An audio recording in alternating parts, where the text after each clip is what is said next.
Contract outsourcing ఉద్యోగులకు సంబంధించి ముఖ్య సమాచారం అండి.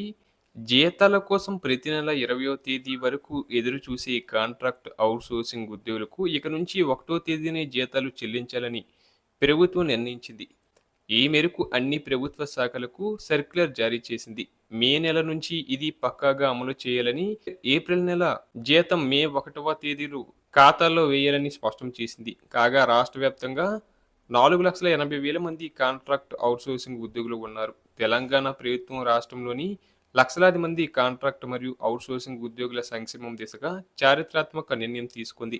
ఇకపై వీరికి కూడా రెగ్యులర్ ప్రభుత్వ ఉద్యోగుల తరహాలోనే ప్రతి నెల 1వ తేదీనే జీతాలు చెల్లించాలని ముఖ్యమంత్రి ఆదేశాలు జారీ చేశారు. ఈ మేరకు ప్రభుత్వం అన్ని శాఖలకు అధికారికంగా సర్క్యులర్ జారీ చేస్తూ మే నెల నుంచి ఈ విధానాన్ని అమలు చేయాలని స్పష్టం చేసింది.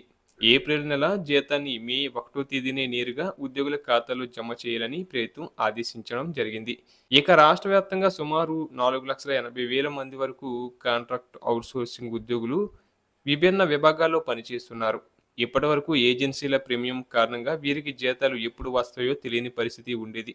నెలల తరబడి వేతనాలు అందక ఈ ఉద్యోగులు పడుతున్న ఆర్థిక ఇబ్బందులను దృష్టిలో ఉంచుకొని ప్రభుత్వం ఏజెన్సీల ప్రీమియం లేకుండా నేరుగా జీతాలు చెల్లించేలా చర్యలు చేపట్టింది.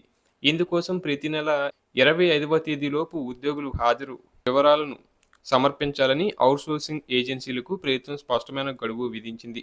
మరోవైపు ఔట్‌సోర్సింగ్ ఏజెన్సీల అక్రమాలపై కూడా ప్రభుత్వం ఉక్కుపాదం మోపింది.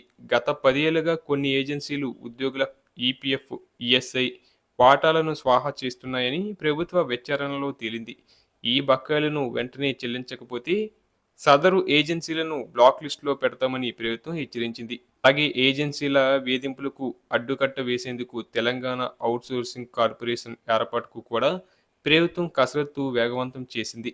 ప్రభుత్వ తాజా నిర్ణయంతో లక్షలాది ఔట్‌సోర్సింగ్ కుటుంబాల్లో అర్శాతి రేఖలు వ్యక్తమవుతున్నాయి.